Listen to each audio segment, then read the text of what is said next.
Embryology in Quran. Part 1. Embryology is a branch of science that is mentioned in the glorious Quran in great details. Professor Keith Moore, who was the professor of embryology and chairman of the Department of Anatomy at the University of Toronto in Canada. Back then, he was one of the highest authorities in the field of embryology. He was asked to give his opinion on the field of embryology in Quran.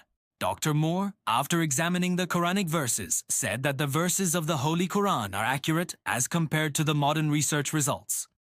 The Quran enlightened embryology in several verses about the creation of human. Sura Alaq chapter 96 verse 1 and 2.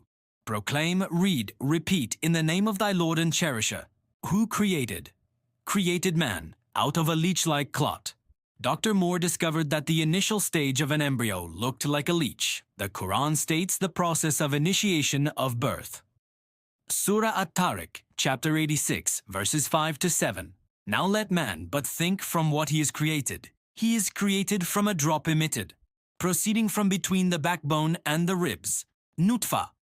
There are no less than 11 verses about Nutfa being the reason for the birth of human. Allah says in an explicit verse of Surah As-Sajdah, chapter 32, verse 8, Verily, Allah created man from a drop of mingled sperm. Surah Al-Insan, chapter 76, verse 2.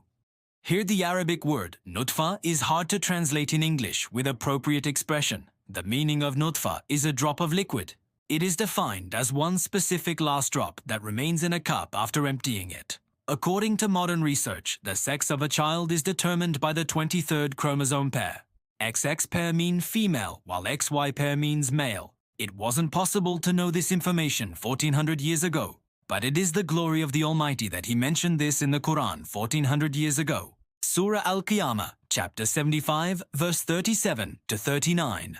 Allah created form and fashioned him in due proportion, and of him Allah made into two mates, male and female. I humbly request to watch part 2, where we will explore even more about embryology in the Quran and uncover deeper signs that testify to its divine origin.